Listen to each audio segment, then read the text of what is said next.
जीवन की दिव्यता और भव्यता को जानने के लिए आए हुए जिज्ञासुओं, एक छोटा सा गांव जहां पर सर्कस आई हुई थी। सर्कस का नाम लेते ही सारे बच्चों का एक आकर्षण वहां पर होता है, उनकी दौड़ होती है। सभी बच्चे अपने अपने मम्मी पापा को लेकर के अपनी फैमिली के साथ सर्कस देखने के लिए गए।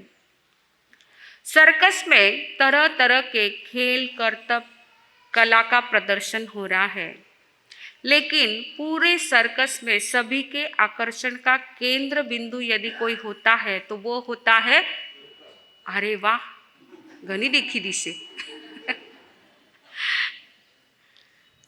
जोकर सबके आकर्षण का केंद्र बिंदु होता है।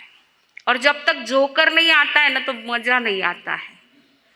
तो सर्कस में जोकर आया और उसने बहुत जोरदार एक चुटकुला सुनाया, जोक सुनाया। उसके जोक को सुनकर के सभी लोग बहुत खिलखिलाकर हंस पड़े, बहुत मजा आ गया सबको। वह जोकर चला गया। थोड़ी देर के बाद फिर से वही जोकर आया और दोबारा उसने वही जोक वापस सुनाया। अब दूसरी बार उसने यही जोक वापस सुनाया है तो कुछ लोग हंसे, कुछ लोग खामोश रह गए। थोड़ी देर हो गई, वो चला गया। फिर थोड़ी देर से तीसरी बार आया। तीसरी बार आकर के उसने फिर से वही जोक सुनाना प्रारंभ किया और अभी तक उसका जोक पूर्ण होता भी नहीं है, तभी एक दर्शक बीच में से बोल उठा, अरे जोकर, कब से 3-3 बार एक ही जोक सुनाते हो क्या? इसमें मजा नहीं आता है, कोई नया सुनाओ। वापिस इसी जोक को सुनने में अब हंसी भी नहीं आती है, कुछ नया जोक सुनाओ। जैसे ही उसने यह वाक्य कहा, वह जोकर कुछ गंभीर हो गया और तुरंत उसने कहा, धन्यवाद भाई साहब, यही बात मैं आप सबको समझाना चाहता हूँ। कौन बोलता है? जोकर बोल रहा है।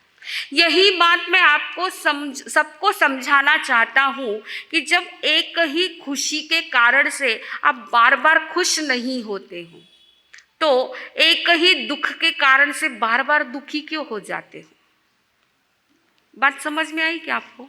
खुशी का एक ही कारण है, उस एक कारण से आप बार बार खुश नहीं होते हो, लेकिन दुख का एक ही कारण होता है और उसी से बार बार दुखी क्यों बन जाते हो? हमारे जिंदगी में दुख ज़्यादा और खुशी कम है। इसका कारण बस यही है कि हम खुशी के कारण को, खुशी के अवसर को आसानी से छोड़ देते हैं और दुख के कारण को पकड़ के बैठते हैं। दुख के कारण को पकड़ के बैठते हैं, इसलिए हमारी जिंदगी में खुशी कम और गम ज़्यादा होते हैं। अरे ये इतनी छोटी सी जिंदगी है, कितना छोटा सा ये मनुष्य जन्म मिला है और इसमें भी हम अपने दुखों का रोना रोते ही बैठेंगे। ऐसा हुआ मेरे साथ, ऐसा हुआ मेरे साथ, ऐसा हुआ, ये रोना रोते ही बैठेंगे तो ये मनुष्य जन्म कब पूरा हो जाएगा पता भी नहीं चलेगा। इतना छोटा यह मनुष्य जन्म मिला है, यह किस लिए मिला है? खुश रहो और खुशियां बांटो। किस लिए मिला है? खुश रहो और खुशियां बांटो, प्रसन्न रहो और प्रसन्नता बांटते रहो, हंसते रहो, हंसाते रहो, हंसते रहो, हंसाते रहो, लेकिन हंसने लायक जिंदगी मत बनाओ। कोई हमारे ऊपर देख कर के हंसे, ऐसी जिंदगी हमको बनाना नहीं। हंसते रहो, हंसाते रहो, खिलते रहो, खिलखिलाते रहो, लेकिन हंसने लायक जिंदगी मत बनाओ। और हम क्या करते हैं? अपनी खुशी को या तो भूतकाल में ढूंढते हैं या फिर भविष्य काल में ढूंढते हैं, लेकिन वर्तमान में जो खुशी के अवसर है, जो प्रसन्नता के अवसर है, जो आनंद के क्षण है, उनको हम पकड़ते ही नहीं, उनको हम छोड़ देते हैं और अपनी खुशी को या तो भूतकाल में, लोगों की आदत रहती नहीं, पहला घनो चोखो होतो, घना मस्त रहता था हम लोग बहुत अच्छे रहते, छोटा कुटुंब था, छोटा घर था, लेकिन बहुत प्रेम से रहते थे, थोड़े से पैसे थे फिर भी हमें संतोष था, समाधान से जीते थे। आज सब कुछ है, बड़ा बंगला है, गाड़ी है, नौकर चाकर है, सब कुछ है, परंतु वो चीज़ नहीं है, जो प्रेम था वो चीज़ नहीं है। यानी आप कहाँ चले गए? भूतकाल में चले गए। अरे वर्तमान में भी आपको खुशी के क्षण मिले हैं, लेकिन उसका आनंद आप ले ही नहीं पाते हो। या तो फिर भविष्य में ढूंढोगे, आज ठीक है, ऐसा है, परिस्थिति ऐसी है, आगे मेहनत करेंगे, पुण्यवानी का उदय होगा तो हमें अच्छे दिन मिलेंगे, हमारे अच्छे दिन आएंगे। इस प्रकार आदमी भविष्य की कल्पना करता है। तो ये छोटी सी जिंदगी है, इस छोटी सी ये मनुष्य जन्म कितना मुश्किल है, कितनी मुश्किल से हमें यह मनुष्य जन्म मिला है, सामान्य चीज नहीं है। कितना सहन किया है हमारी आत्मा ने, तब कहीं जाकर के हमें यह मनुष्य जन्म मिला है। और हम क्या करते हैं, इस मनुष्य जन्म को ऐसे ही वेस्ट कर देते हैं। बड़ा सुंदर एक भजन है, मनुष्य ये मनुष्य जन्म सोना, इसको न यूं ही खोना है। मनुष्य जन्म सोना, इसको न यूं ही खोना। सत्संग है दर्पण, सब दाग इसी में धोना है। मनुष्य जन्म सोना, इसको न यूं ही खोना। ये चोला बड़ा अनमोल, मिलता है मुश्किल से। ये चोला बड़ा अनमोल, मिलता है मुश्किल से। और इससे भी मुश्किल सत्संग का मिलना है।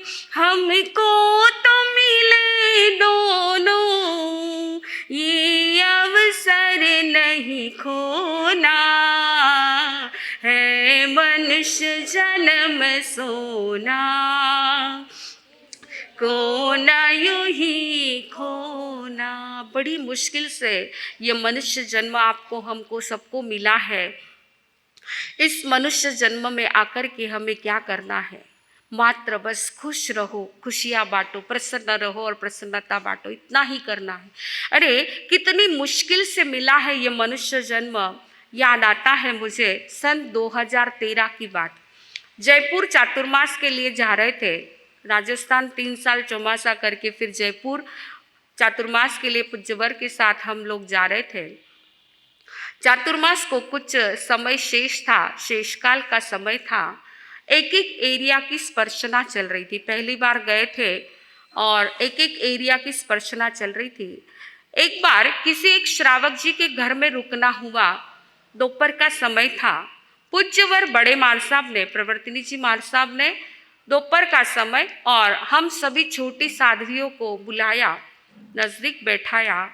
उनको वहाँ पर एक किताब मिली थी और उस किताब में मनुष्य जन्म की दुर्लभता को एक गणित के द्वारा समझाया था।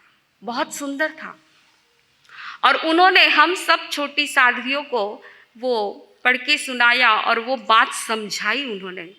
जब ये सब हमने सुना, वास्तव में हम सब के रोंगटे खड़े हो और पहली बार ये फील हुआ, ये एहसास हुआ कि वास्तव में मनुष्य जन्म कितना मुश्किल है। और उसमें ये पांचों इंद्रियां, जैन कुल मिलना, उत्तम कुल मिलना, ये सब चीज़ें मिलना कितना मुश्किल है, कितना मुश्किल है। जब वो सारा वर्णन सुना सही में, और आज मैं वही चीज़ आपको बताना चाहती हूँ जो चीज़ बड़े मार साहब ने हमको बताई थी। बहुत सुंदर बताया था। उसमें बताया था कि इस संसार में 4 गति के, इस 4 गति में सबसे वेदनामय गति यदि कोई है तो वो है नरक गति, जहाँ पर भयंकर वेदना है। जन्म से लेकर के मृत्यु तक एक भी क्षण बिना वेदना का नहीं है। और नरक कितनी होती है? 7 नरक होती है। 7 नरक में 7वीं नरक में भयानक वेदना है। इतनी ज़्यादा वेदना है कि जिसका वर्णन भी हम पढ़ते हैं तो भी हमको भीतर से एक हलचल हो जाती है कि इतनी भयानक वेदना वहाँ पर दी जाती है, होती है। ऐसी 7वीं नरक से भी अधिक वेदना कहाँ पर है? कहाँ पर है? निगोद में। निगोद में 7वीं नरक से भी भयानक वेदना है। निगोद किसको कहते हैं? अगर ये छोटा बच्चा पूछे, इसको नवकार मंत्र के अलावा कुछ नहीं आता है और इसने आज पहली बार सुना कि निगोद, कुछ शब्द सुना, तो वो पूछता है कि निगोद मतलब क्या है, तो कैसे समझाएंगे हम उनको? तो सिंपल डेफिनेशन बताई है, निरंतर जिसकी गोद में रहना पड़ता है उसको कहते हैं निगोद। निगोद यानी एक ऐसा छोटा सा शरीर, कितना छोटा, तो कहते हैं सुई के अग्रभाग पर आए इतना छोटा सा शरीर, जिस शरीर में अनंत जीव अनंत काल तक रहते हैं, उस शरीर को कहते हैं निगोद। उस शरीर को कहते हैं निगोद। अनंत जीव इतने छोटे से शरीर में अनंत काल तक रहते हैं, क्या वेदना होती है वहां पर। तो बताया गया है निगोद की वेदना क्या होती है। उस वेदना को समझने के लिए बहुत सुंदर उदाहरण दिया है कि जैसे आपका घर है, जिस घर में करीब करीब समझो के 20 लोग 25 लोग एक साथ में आराम से बैठ सकते हैं, इतना आपका घर है। कोई छोटा सा फंक्शन है आपके घर पे, आपने बहुत लोगों को इनवाइट किया, 20 लोग तो 25 लोग बैठे हुए हैं, 10 लोग और बाहर से आ गए, उनको आपने कैसे बैठाया? सिकुड़ सिकुड़ करके बैठाया है। और 15 लोग बाहर से आ गए, अब कैसे बैठाओगे? और ज़्यादा सिकुड़ सिकुड़ के आप बैठाओगे। कार्यक्रम चल रहा है, घंटा 2 घंटा आपका कार्यक्रम चलने वाला है, लेकिन वहां पर क्या हो गया? लोगों को, और लाइट पंखा कुछ भी नहीं है, पंखा तो है लेकिन करंट नहीं है, पंखा भी मतलब हवा के लिए कोई चांस नहीं है। कार्यक्रम 2 घंटा चल रहा है और वहां पर जो कुछ भी कार्यक्रम बहुत सुंदर चल रहा है, लेकिन वहां बैठने वालों को कैसा हो गया कि कब हम यहाँ से बाहर निकले, हवा ले, श्वास लेने को जगह नहीं है, सफोकेशन हो रहा है, बहुत गर्मी हो रही है, और ऐसे इसमें 2 घंटे बैठना यानी आपको बड़ा मुश्किल लगता है और आपको ऐसा लगता है कि कब हम यहाँ से बाहर जाएं और कब खुली हवा में बैठें। तो थोड़ा सा यह छोटी सी जगह में भी आप इतने सारे लोग यदि एक साथ में बैठ जाते हैं तो श्वास लेने में भी तकलीफ होती है। तो सोचिए, इतनी से शरीर के अंदर अनंत जीव एक साथ में रहते हैं, एक श्वास लेता है तो दूसरे को श्वास लेने को चांस मिलता है, बाकी वो भी चांस नहीं मिलता है। इतनी भयानक वेदना वहां पर है। ऐसे छोटे से शरीर में अनंत जीव यानी काउंटलेस, जिनको हम गिन नहीं सकते हैं, इतने सारे जीव उसके अंदर रहते हैं। तो कहा गया है आप बड़े मजे से प्याज खाते हो, आलू खाते हो, गाजर का हलवा खाते हो, है ना, बड़े चाव से खाते हो, पर थोड़ा सा चिंतन कीजिए, उस प्याज के एक छोटे से सुई के अग्रभाग पर आवे जितना प्याज का वो पतला छिलका, उसके अंदर भगवान ने अनंत जीव बताए हैं। आलू का एक कण सुई के नोक पर आवे जितना कण, जिसके अंदर अनंत जीव बताए हैं। गाजर के, मूली के अंदर, सबके अंदर अनंत जीव एक साथ में रहते हैं और भयानक वेदना को सहन करते हैं। इतनी वेदना, और थोड़ा काल नहीं, अनंत काल तक वहां पर रहते हैं। साल 2 साल नहीं, 10 साल नहीं, परंतु अनंत काल तक वो जीव, उनको वहीं पर रहना है, वही उसी शरीर के अंदर बार बार उनका जन्म मरण निरंतर चल रहा है। इतनी भयानक वेदना वहां पर हो रही है और उस वेदना को सहन करते करते करते कोई एक जीव होता है जो विशिष्ट रूप से अकाम निर्जरा करता है। अकाम निर्जरा करता है यानी सहन करता है। सहन करने की इच्छा नहीं है, फिर भी उसको सहन करना पड़ता है। ऐसा जीव सहन करते करते एक बार उस निगोद में से वो बाहर निकलता है। कब निकलता है? जब यहाँ से कोई एक आत्मा सिद्ध क्षेत्र में पहुँचती है, एक आत्मा यहाँ से सिद्ध होती है, एक मनुष्य की सीट खाली होती है, तब निगोद में से एक जीव को बाहर आने का चांस मिलता है। और वो भी कौन आता है? तो कहते हैं जिसने विशिष्ट अकाम निर्जरा की है वह आत्मा वहां से बाहर निकलती है। ऐसा भी परंपरा से सुना है कि जो आत्मा सिद्ध हुई थी वह पहले निगोद में उसी के बाजू में पड़ोस में थी।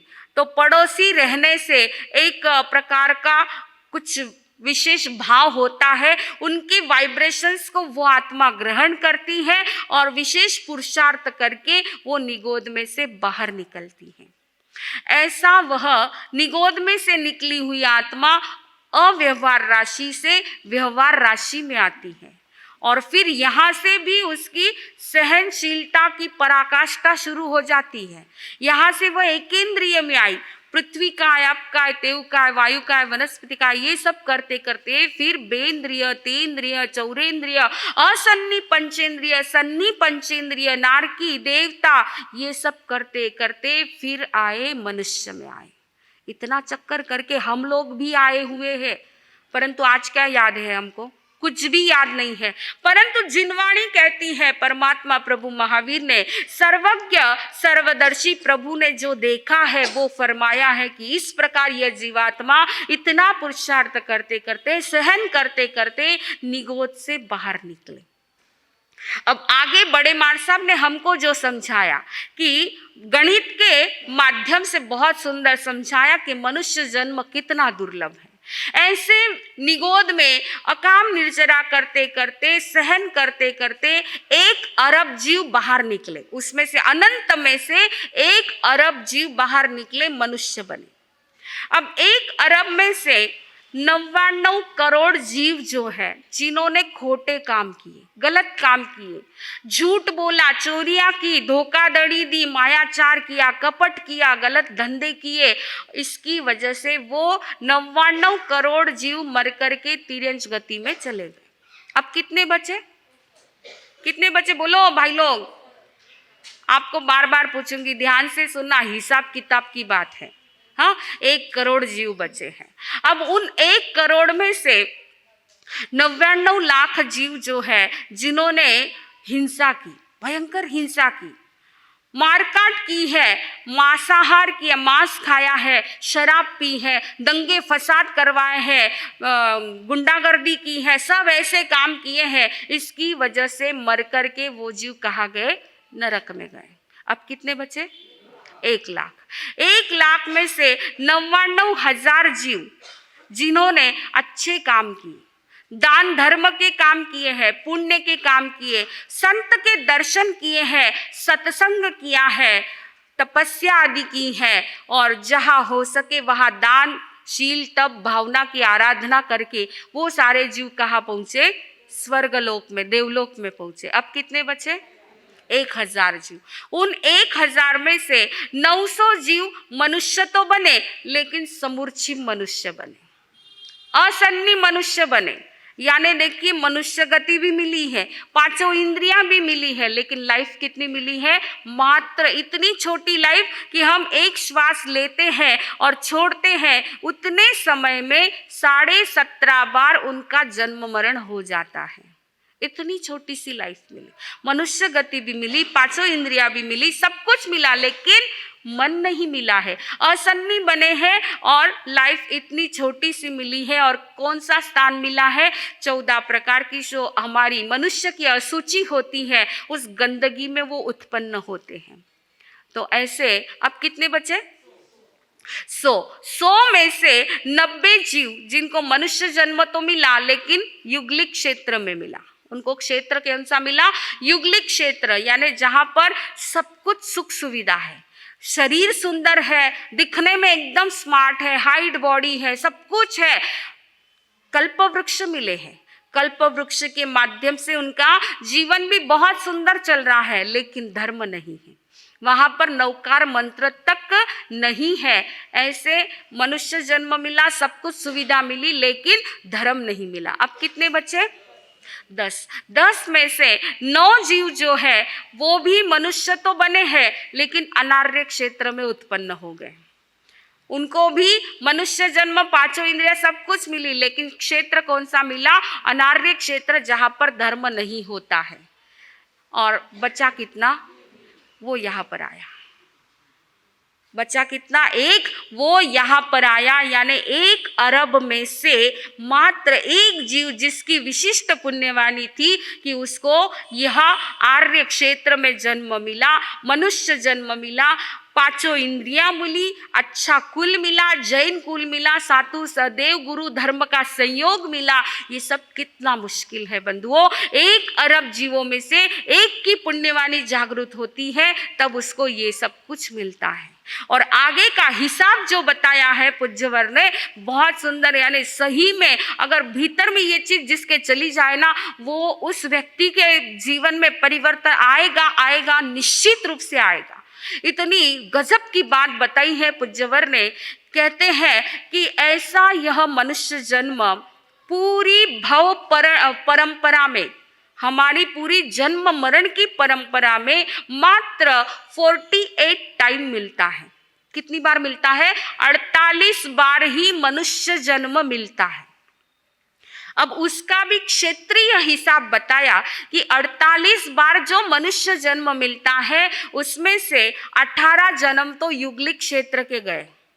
18 जन्म युगलिक क्षेत्र के, कि जहां पर धर्म नहीं। कितने बचे? अभी 30 जन्म बचे हैं। अब इन 30 जन्म को 6 खंड है, 6 खंड में डिवाइड कीजिए। भरत क्षेत्र के हमारे, चाहे ऐरावत ले लो, भरत ले लो, महाविद्य ले लो, 6 खंड होते हैं। 6 खंड में 30 जन्म डिवाइड कीजिए। हर एक खंड में 5-5 जन्म आते हैं। अब 6 खंड में से 5 खंड तो अनार्य है, जहां पर धर्म नहीं है। मात्र 1 खंड ही आर्य खंड है। और आगे की जो बात बताई वो बिल्कुल ध्यान से सुनना। पूज्यवर ने बताया कि कहते हैं ये आर्य क्षेत्र में मात्र 5 बार मनुष्य जन्म हमें मिलता है, इससे आगे नहीं मिलता है। और कहते हैं 5 बार में से 5वीं बार भी यदि हम मोक्ष को प्राप्त नहीं करते हैं तो फिर से निगोद की यात्रा करनी पड़ती है। फिर से निगोद की यात्रा करनी पड़ती है। इतना मुश्किल यह मनुष्य जन्म है। और अब ये हमारा कितवा है हमको पता नहीं है। पहला है, दूसरा है, अथवा तो चौथा, 5वां है, हमको पता नहीं है। और बंधुओं सोचो, अगर ये 5वां होगा तो आगे क्या? फिर से वह निगोद का चक्र शुरू हो जाएगा। अनंत काल तक जहां पर रहना पड़ेगा, इतनी छोटे से शरीर में अनंत जीवों के साथ हमको रहना पड़ेगा, क्योंकि उनकी आत्मा हमारी आत्मा समान है, कोई फर्क नहीं है। जैसी हमारी आत्मा है सेम टू सेम, वैसी उनकी भी आत्मा है जो निगोद में रह रहे हैं, इतनी भयानक वेदना को सहन कर रहे हैं। इसलिए बंधुओं, कहीं हमारा ये अगर 5वां जन्म होगा, चौथा होगा, अगर एक चांस भी अगर हाथ में है, तो हमको क्या पुरुषार्थ करना है? बस इतना एक लक्ष्य निर्धारित करो कि मुझे अब और जन्म मरण नहीं करना है। अब मुझे इस जन्म मरण के चक्कर में मुझे फंसना नहीं है। अगर ये मेरा अंतिम जन्म होगा तो हे भगवान, फिर से निगोद की यात्रा मुझे करनी ना पड़े। जब हमने ये सुना तो इतने भीतर से हिल गए, इतने हिल गए कि भगवान, अगर यह जन्म, और इतना छोटा सा जन्म है, इस भरत क्षेत्र में हम आए हैं, यहाँ पर जो कुछ मिला है, कितनी लाइफ है हमको पता नहीं, 60 की है, 50 की है या 80 की है, पता नहीं। और इतनी छोटी सी लाइफ में वही तेरे मेरे झगड़े, वही तू मैं, वही इसने मेरे साथ ऐसे किया, मैंने उसके साथ ऐसे किया। क्या है ये? अरे छोड़ दो, ये स्वार्थ को छोड़ दो। कुछ नहीं, किसी से कुछ लेना देना नहीं, बस हमें अपनी आत्मा का कल्याण करना है। मुझे इस संसार में भटकना नहीं है। बहुत भटक लिए, अब नहीं, अब तो विश्राम करना है प्रभु। बस अब वह सिद्धशिला की गोद मिल जाए और कुछ नहीं चाहिए। निगोद नहीं चाहिए, सिद्धशिला की गोद मुझे चाहिए प्रभु। ऐसा मेरा पुरुषार्थ जागृत हो, ऐसा मेरा भीतर का पौरुषत्व जागृत हो कि मैं इन सारे आसक्ति के, राग द्वेष के चक्र से मुक्त हो जाऊं और बस अपनी आत्मा का कल्याण कर लूं। 48 का अंक कभी मत भूलना। 48 बार ही मनुष्य जन्म मिलता है और उसमें भी आर्य क्षेत्र 5 बार ही मिलता है। इस अंक को कभी मत भूलना और बार बार यह चिंतन करना कि पता नहीं ये जन्म कितवा है, पता नहीं, परंतु अब मुझे पुरुषार्थ करना है। अब जितना भी समय हाथ में है उस समय में मुझे मात्र अपने आत्मा का कल्याण हो, इतना ही कार्य करना है। संसार के कार्य बहुत कर लिए। अरे जन्मे तब से लेकर के आज इतनी उम्र तक आ गए हैं, पूरा संसार का, परिवार का सब कुछ चलाते आए, कितने कर्म बांधे, लेकिन क्या मिला? क्या मिला? अपने आप से पूछो, क्या मिला आपको? आप कहते हैं हाँ मारो परिवार घणो चोखो है, परिवार में सब कुछ अच्छा है, बस थोड़ी सी कमी है, वो थोड़ी सी कमी के पीछे दुखी बन जाते हो। लेकिन उस कमी को देखने की बजाय अपने भीतर में जो कमी है, जो अहोभाव की कमी है, जो देव गुरु परमात्मा के प्रति भक्ति करने में जो कमी है, उस कमी को हम पूरा करें और वो भक्ति जागृत करें। भक्ति का एक मार्ग भी प्रभु ने इतना सुंदर बताया कि भक्ति के माध्यम से भी व्यक्ति भगवान बन जाता है।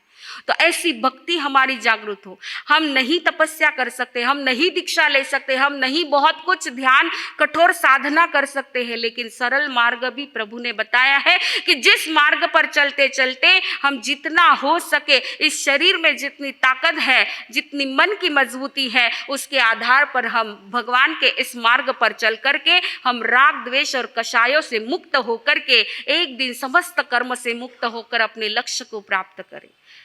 वरना ये संसार का चक्र तो ऐसा है, परिवार के इसमें जो व्यक्ति भीतर में परिवार के इसमें जिसको हम मराठी में बोलते गुरफट जाओ है ना, उसमें गुरफट जाते हैं, उसमें मकड़ी के जाले में ऐसे फंस जाते हैं और कैसी जिंदगी। अरे थोड़ा सा चिंतन कीजिए, आज आप लोगों की सबकी उम्र कोई 60 और 70 तक पहुंच गए हैं और अब कितना है, थोड़े दिन बचे हैं। इन थोड़े दिनों का भी लाभ लेकर के हम कर्म और कषाय से मुक्त होने का पुरुषार्थ कर सकते हैं। वरना ये जिंदगी कैसी है, ये हमारी जिंदगी कैसी है। एक राजस्थान में गए थे, वहां पर एक मारवाड़ी गीत बहुत सुंदर सिखाता कि वृद्धावस्था कैसी होती। पूरी जिंदगी तो परिवार के लिए, सबके लिए कर दी, और अब हमारी वृद्धावस्था आई है तो अब हमारे साथ क्या बीतती है, कैसा हमारा जीवन है। तो कहते हैं, बहुत सुंदर बात इस भजन में कवि ने बताई है, मारा झोपड़ी का रे गया दिन चारे, पुरानी हो गई झोपड़ी। इस शरीर को झोपड़ी की उपमा दी है। मारा झोपड़ी का रे गया दिन चारे, पुरानी हो गई झोपड़ी। शरीर माही सल पड़िया रे, माथो धोड़ो सफेद। शरीर माही सल पड़िया रे, माथो धोड़ो सफेद। बत्ती सी तो पड़ गई रे, बिगड़ियो है झोपड़ी नो, हाल पुरानी हो गई झोपड़ी। पण थे कई कर्या, माथो धोड़ो हो गयो ने डाय करने काळो कर दियो। बत्ती सी पड़ गई तो नवी बत्ती सी बैठाई ली आणि स्वतःने कई केवे, अभी तो हम जवान हैं। आख्या सूंजे धूंधलो रे, काना सुनियो न जाए। आख्या सूझे धूंधलो रे, काना सुनियो न जाए। गोड़ा सु चाल्यो नहीं जावे, बिगड़ियो है झोपड़ी रो, हाल पुरानी हो गई झोपड़ी। खरी बात है ना।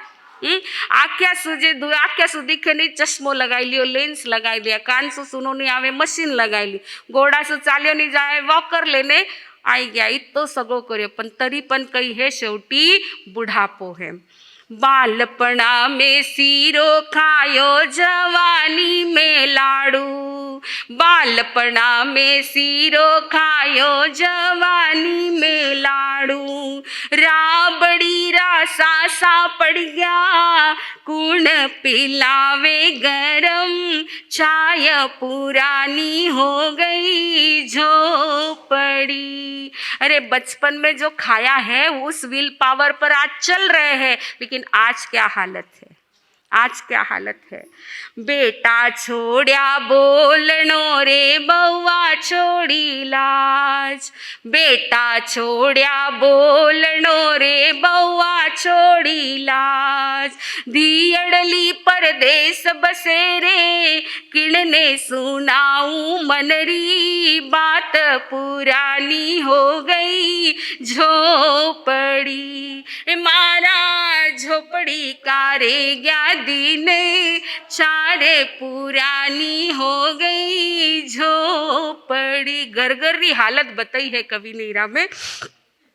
भाई भाई में बेर पड़ियो रे साला बेनोई में हेत, भाई भाई में बेर पड़ियो रे साला बेनोई में हेत, बेनड़ झावे बिलख तीरे साली ने पहनावे, बेस पुरानी हो गई झोपड़ी। अरे भाई और बहन के प्रति आत्मीयता नहीं, लेकिन साला और साली के प्रति कितनी आत्मीयता होती, वो चित्रण बहुत सुंदर इसमें कवि ने किया है। आगे बताते हैं, पोतिया तो परदेस गई रे कलिया गई कुमलाय, पोतिया तो परदेस गई रे कलिया गई कुमलाय, परेंडे में पानी भरियो है कूण पिलावे ठंडो, नीर पुरानी हो गई झोपड़ी। अभी पानी पीने के लिए वहां तक चल के जाने की भी ताकत नहीं है, लेकिन घर में पानी पिलाने वाला कोई नहीं है।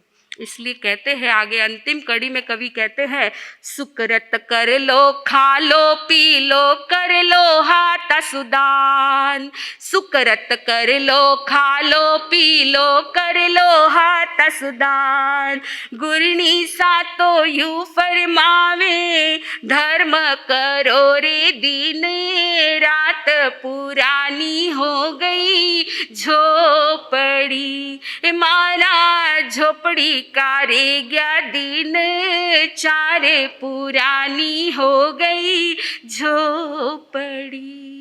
ये वास्तविकता है। इसलिए इतनी जिंदगी ऐसी बीती, अंतिम ये अवस्था का चित्रण कवि ने मारवाड़ी में बहुत सुंदर किया है। और ऐसी हमारी हालत होने से पहले जागृत हो जाओ। अभी शरीर में ताकत है, इंद्रियों में ताकत है, सारी इंद्रियां बराबर काम कर रही है, तब तक दान धर्म पुण्य तप त्याग जो कुछ करना है अपने हाथों से, बराबर है ना इंदिरा गांधी? एकदम राइट है। देखो तो अपने हाथों से हमारी इंद्रियां जब तक स्वस्थ है तब तक दान धर्म तप त्याग जो कुछ करना है, व्रत पचकान करने हैं, आराधना करनी है, साधना करनी है, कर लो। फिर बाद में पता नहीं, ये स्थिति आने के बाद कुछ भी कर नहीं सकते हैं। इसलिए बस यही बात समझाते हुए आंकड़ा याद रखना। कौन सा? 48 का आंकड़ा। 48 बार मनुष्य जन्म मिलेगा और उसमें भी मात्र 5 बार आर्य क्षेत्र मिलेगा। इसलिए हमें जागृत हो जाना है। पता नहीं, भगवान से प्रार्थना करें भगवान ये पहला जन्म हो, आगे 4 चांस हाथ में रहे तो चौथे चांस में तो भी हम उस सिद्धशिला की गोद में जाकर के पहुंच जाए। इतना ही हमें लक्ष्य रखना है। बस छोटा सा सूत्र याद रखना कि अपने आप को हीटर मत बनाना, कूलर बना के रखना।